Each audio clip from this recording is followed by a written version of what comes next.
Good morning, good morning, good morning. Happy Friday. You made it through. Thank you, everyone, for joining me this morning. I am Monique White of Triumph Services, where I serve individuals to overcome and press through obstacles to live life the way that God had promised them with hope, joy, love, and power. And today we are going to talk about mindfulness in this season of change that we're going through. I want to be cognizant of the gravity and the impact of the events of the last couple weeks. And also, as a leader, I feel it's important to check up on everybody and to provide you with strategies to deal and navigate through this effectively. Today, I have for you Natolie Warren. She is a licensed professional counselor.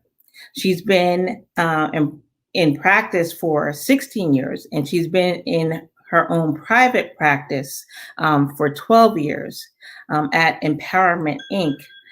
And she has for us today, how do we deal with all these emotions, all that was stirred up that we have been suppressing as a people for African Americans, Black and Brown people for decades, and some new emotions for our Caucasian friends that they might not have felt before or they might not have been aware of.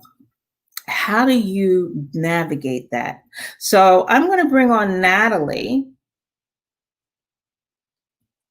Hello, Natolie.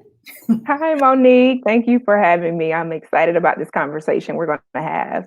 Oh, thank you. It's a much needed conversation. I thank you for your willingness. Natolie, you've been a frequent host or co-host on my platform, a speaker on my platform before.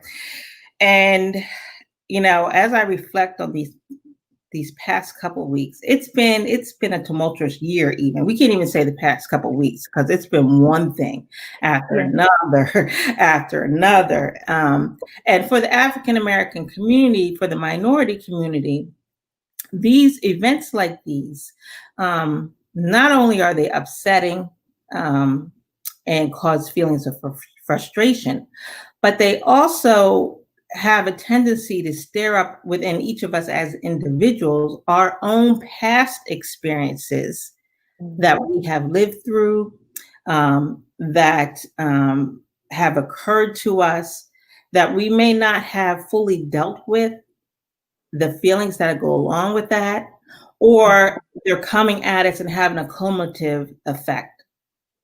Absolutely. So I know for myself, I may be good on one day, or even hour to hour, depending on what's going on. And we're in this era, this digital era of social media. Every time you turn on the TV, the radio, we're all on our phones, on our Instagram, Facebook, Twitter. You were being bombarded every second of every day. So how do you deal with that? What strategies can you provide or insights can you provide for us? Great question. And this conversation is one of the strategies that I'm going to mention. But before we go into a strategy, Monique, I really just want to validate that these feelings that we all are having are real and normal. A lot of the times we're not even aware of our emotions. We don't even know how to verbalize them or recognize them. And so what's happening, as you just described, is they're coming up. Whether we want them to or not, they're coming up. And a first strategy is just to be able to recognize and verbalize them. For many of us, we are feeling potentially frustration, as you mentioned, but we're also feeling anger. Some people are reporting, as I talk with them, they're feeling helpless. Like, I don't even know what I can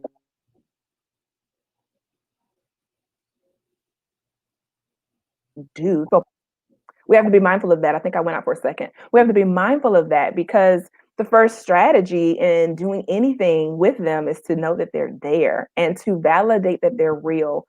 Monique, one of the challenges we also have is we judge our feelings, right? So some people are now thinking, I shouldn't be feeling this way. Why am I getting so upset about this? Or I should be feeling something and I don't feel anything.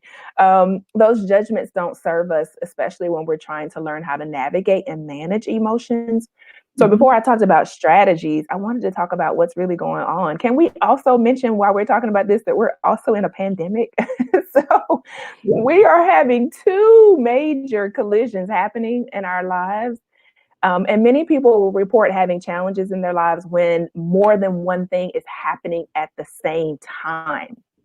Because you can say, you know what, I can handle this coming and I can handle this coming. But when you have multiple things coming at you at one time, is when oftentimes we'll report we're feeling extremely overwhelmed. And like you said, it can change from minute to minute about how we're feeling.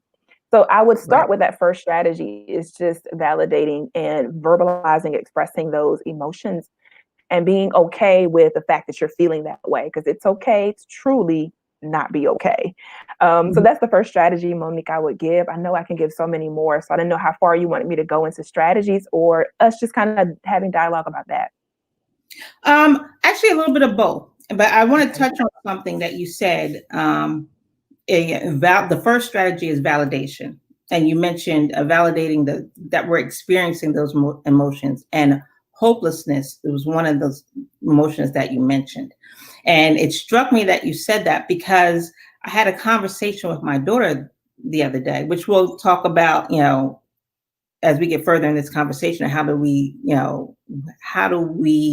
have these conversations with our children? But when I asked her, what did she think about it? How did she feel? And her first response was, it's nothing different. Yes, this has been happening for years. And so my response was, what I'm hearing you say is that there's no hope. So we had to clarify that. And I think for some of us, as you said, we get mad at ourselves for having the feelings to begin with. I saw a couple comments on Facebook yesterday of, why am I still crying? Well, because you're still hurting. It's okay. It's okay. So validation was the first one, and recognizing that you're having it, taking that time. And can I ask you, is taking that time, does that mean we need to unplug a little bit? Is that okay? Yes, yes. So the thing that's going to intensify, it's almost like a fire. If you add fuel to it, it's going to grow, right? It is going to expand.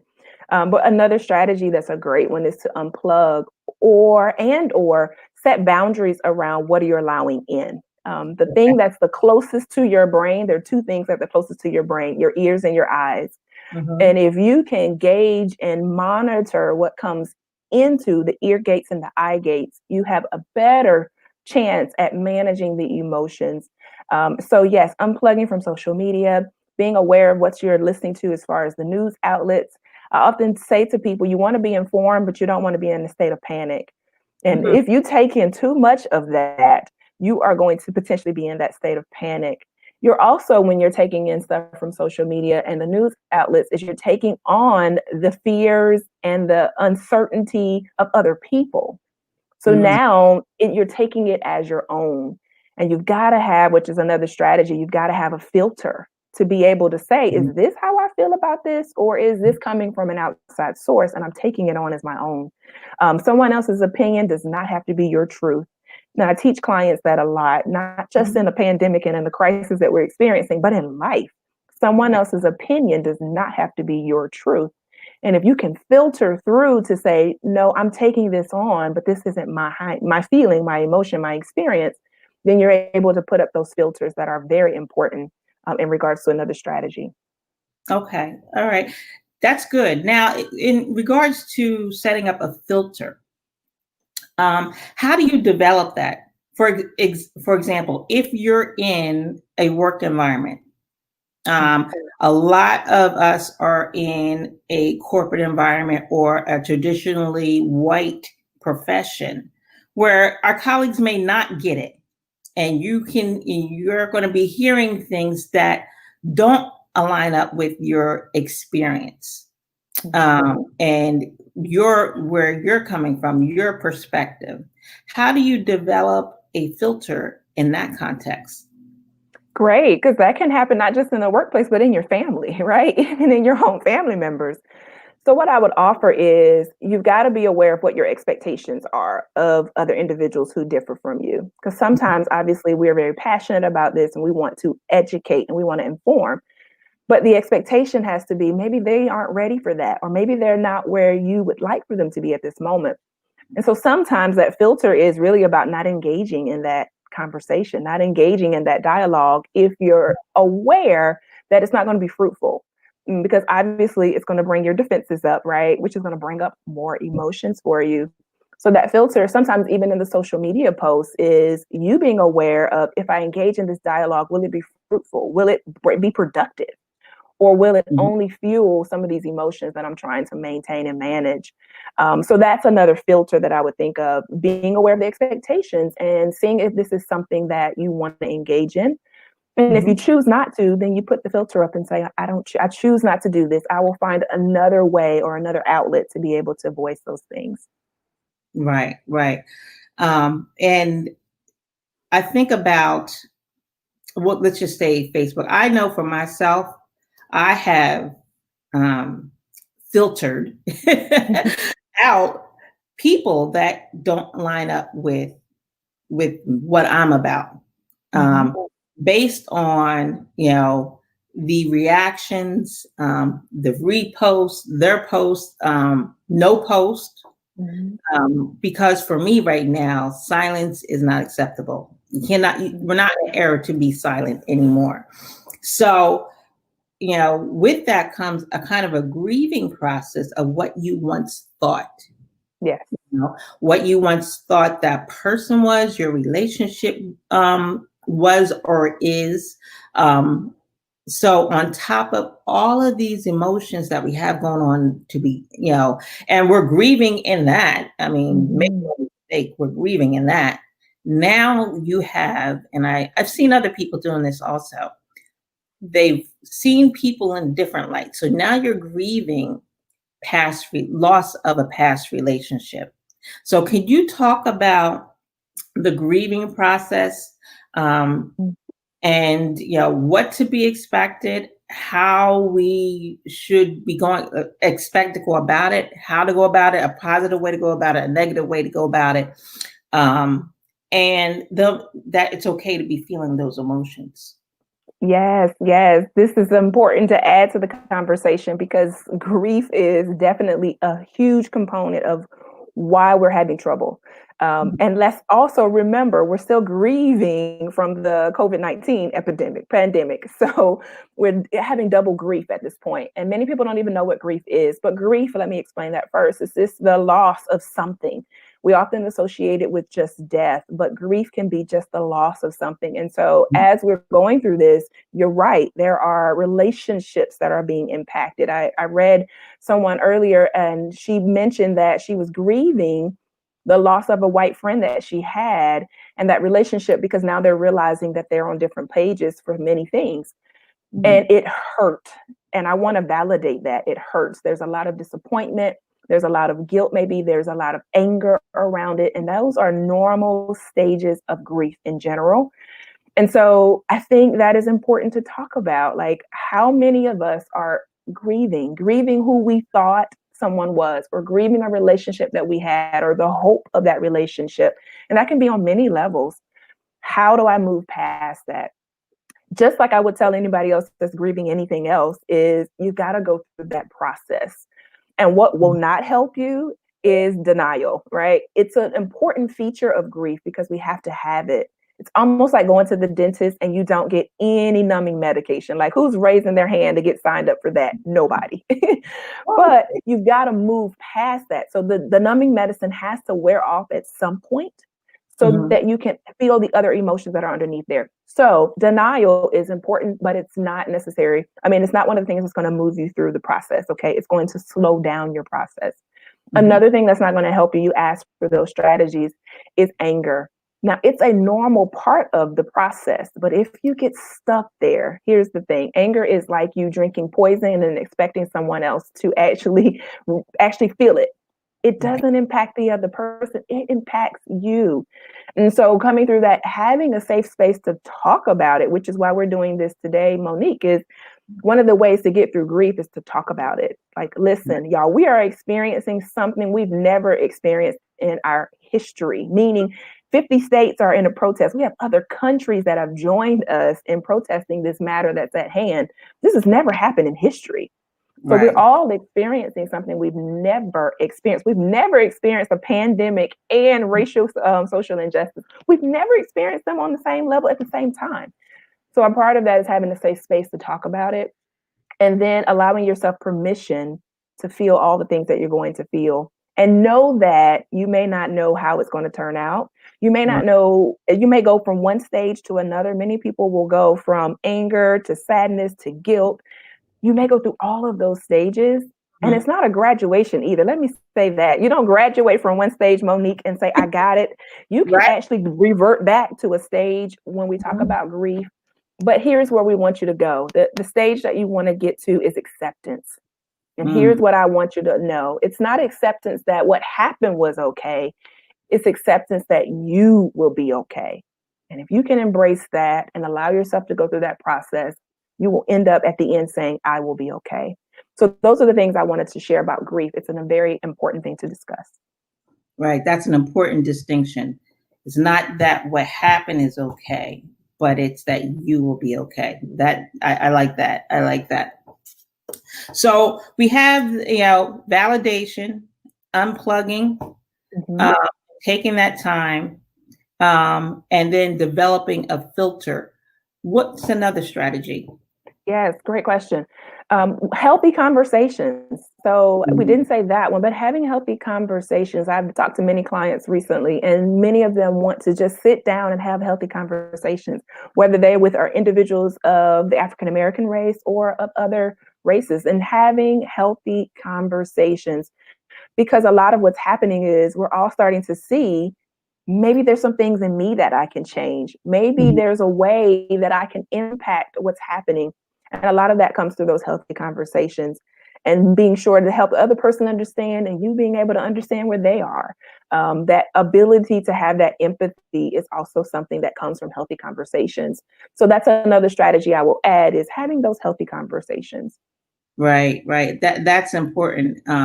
For those of you who follow me, you saw that I posted a couple days ago a post that said, "Listen to learn." And I think that's important when you're having a conversation. Don't listen and to formulate a comeback. Don't listen to defend. Listen to learn. Listen to understand. Because if you're so busy defending something that probably from your standpoint doesn't even need to be defended, you're not really listening. Having an ear to hear. And I think so often we're so caught up in our stuff and our viewpoint, or the point that we're trying to make, that we don't, we're not listening. We're not hearing. And hearing doesn't necessarily mean you're agreeing. It's hearing because that is that person's truth. So what are the elements of effective communication? Oh, you said it. You said it. Listening. I think we are fully aware of communicating, and I'll come back to that part. I like just expressing ourselves.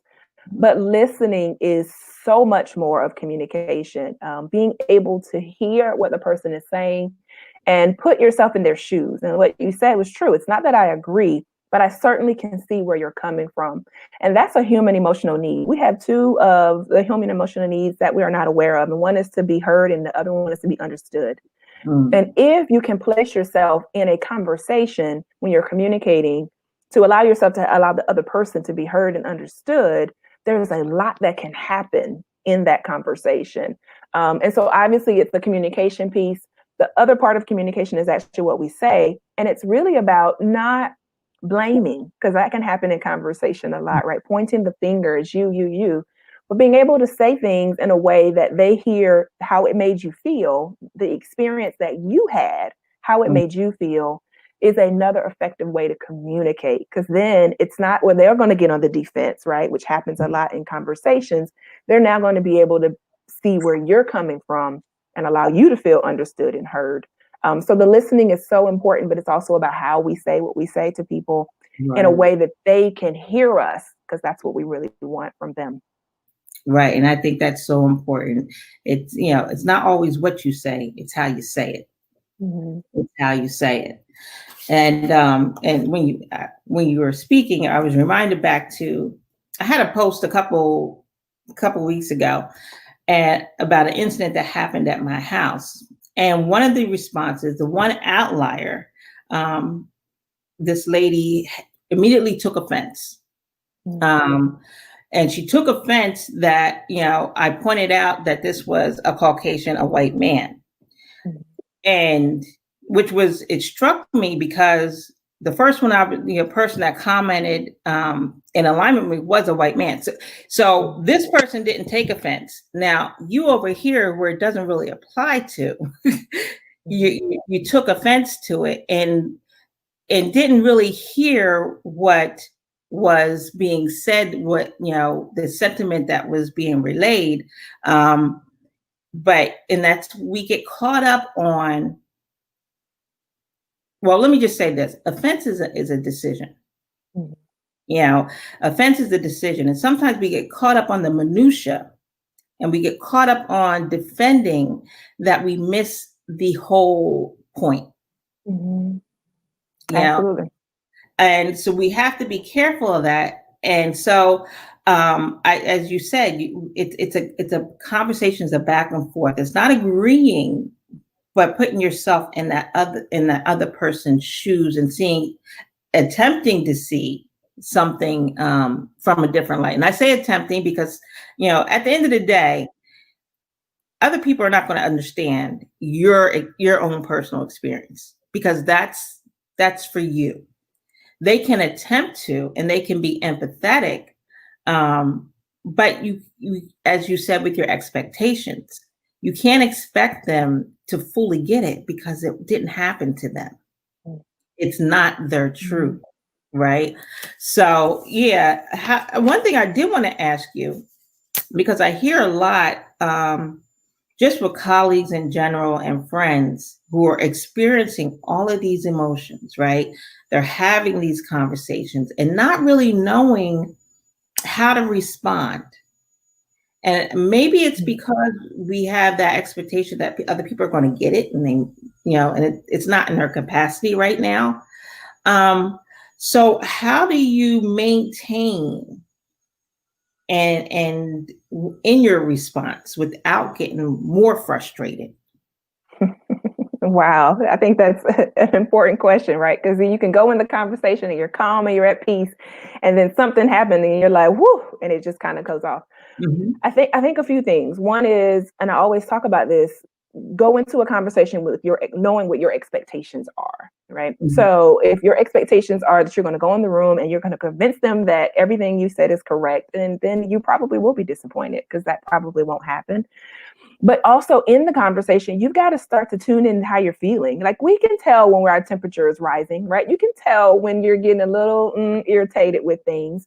Mm-hmm. You then might need to make a decision about whether you need to continue that conversation. You might need to say, you know what, this has started off in a great conversation. Maybe we need to table this for another time or another day, so that you don't allow yourself, because ultimately you're in control of your emotions, right? I know we think a lot of the times that other people are making us feel a certain way, but at the end of the day, you're responsible for your emotions. And so having that monitor, that gauge, well, I can tell, even if I'm in a conversation with my husband about this, because listen, we're talking to people who have different views, not just outside. Sometimes it's in your home, and we see things differently on this. And it's really about, okay, what are my expectations, and me being aware of myself.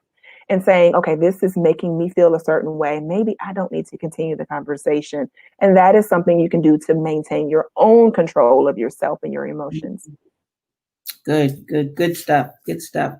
Okay, so we talked about 3 strategies. Is there a 4th? I wanted to add another one because one of the people are having trouble with this is around helplessness, right? This idea that I feel like I can't do a lot about it. Hopelessness is not, it's thinking it won't change. Helplessness is feeling I don't have anything to do, I can't contribute.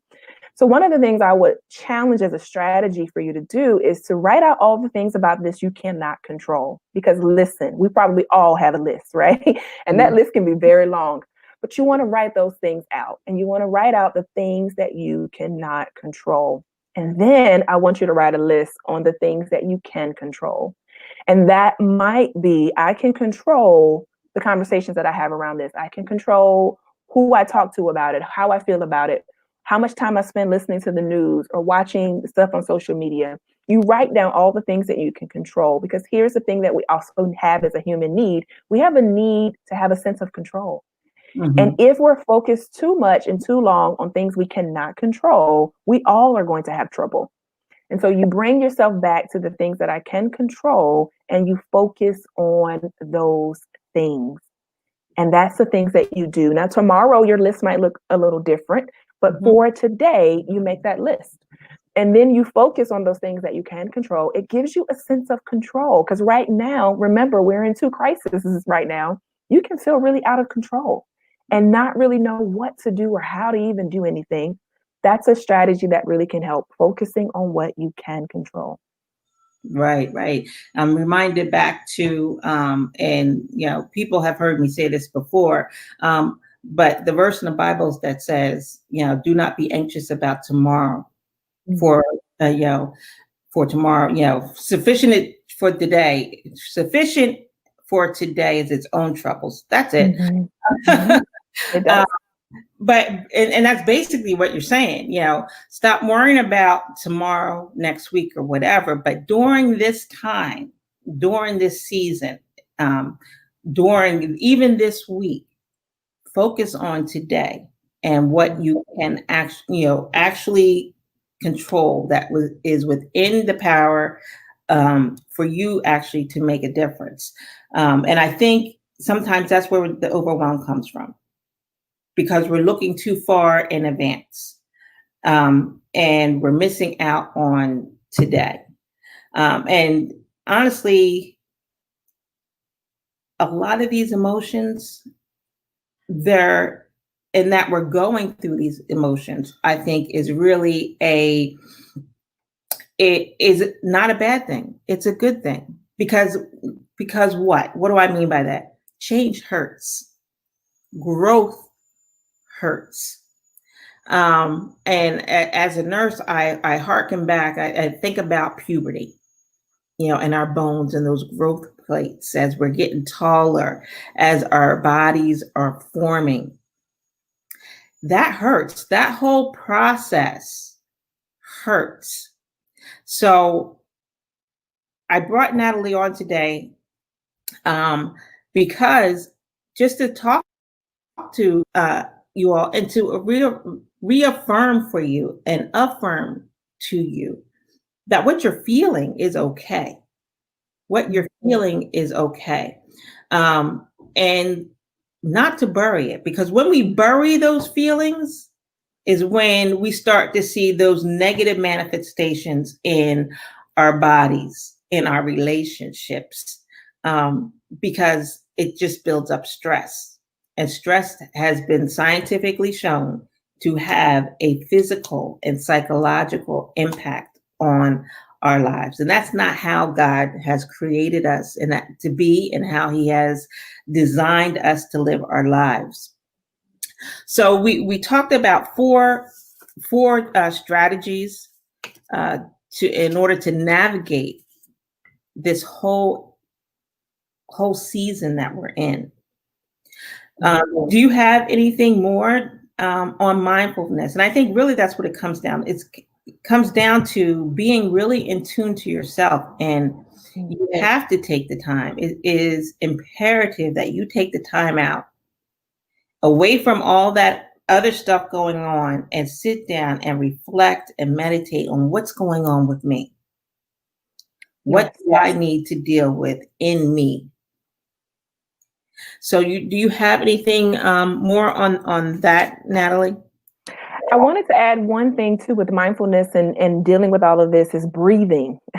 What we tend to do when we have stress, overwhelm, a lot of things happening, is we are not taking deep breaths. I actually went and had a test done on my eyes, and she was looking into my eyes to kind of see what was going on in my body. And she looked at me. I was going through a transition at a time, and she said, "You're not breathing deeply, are you?" She said, "Anytime when you're in a point of transition and stress and overwhelm, you take a lot of shallow breaths." And she could see this by looking into my eyes. And I realized in that moment, I wasn't breathing. And a Mm-hmm. lot of us in this moment are very tight. Our bodies are tight and tense. You may feel it in your shoulders and your back. You can just feel tired, feel drained.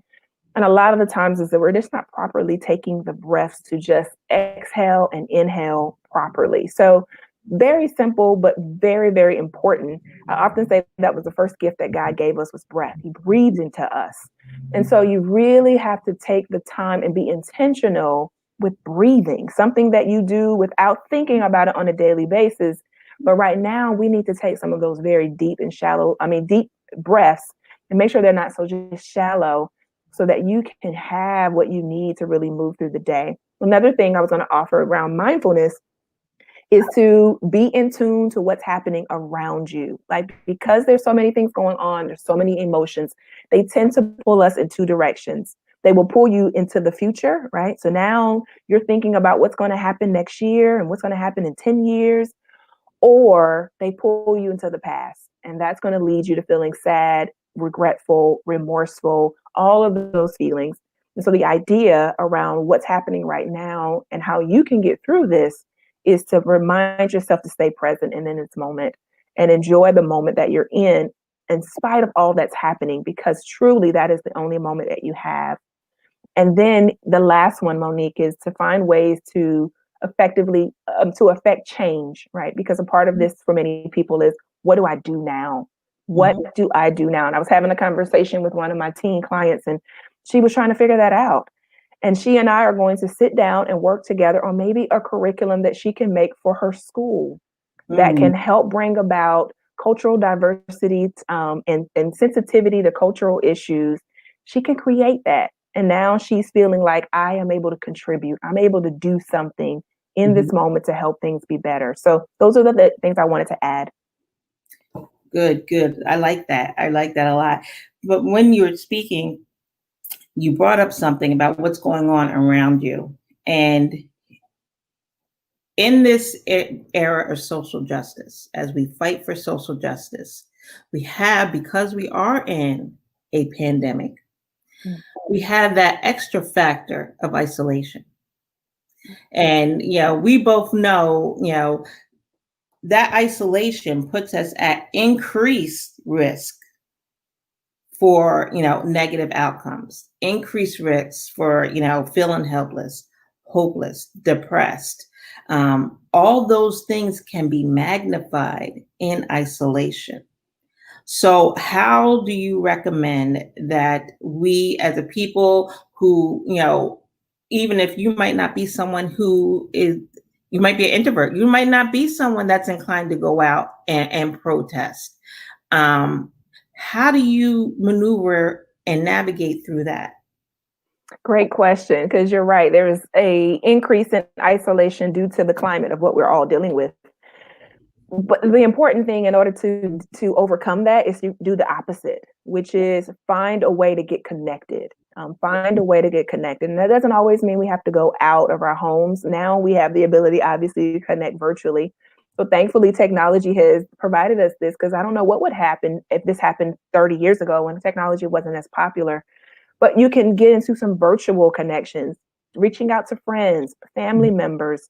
But the idea is to decrease isolation. Like, there are so many things that grow in isolation, fear, panic, so many things that Mhm. we have to be mindful of. And so finding a space, and that space can look like, even if it's a therapist, right?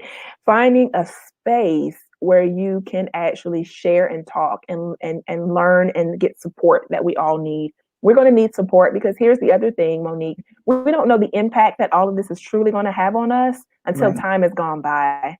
And then we are able to look back, right, and go, wow, I was impacted by that. That really did have some impact on me. You don't really get to see that in the moment because we're all in the moment. And so Right. we're all going to need that support. But the greatest way to beat isolation is to get support and find a space, find a place, find a group that you feel safe in doing that. Right, right. And not everybody, I want to be cognizant that, there is a segment of the population, the underserved population, that doesn't have access to the internet. Mhm.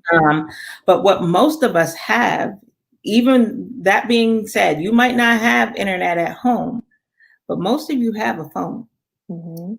Most of you have a smartphone, and there are multiple apps that are platforms, just like we're on here right now. I know Zoom has a free app that you can download on your phone. And then you can, you might not be in person, but where you can gather with your support system. So you can fight back against that isolation.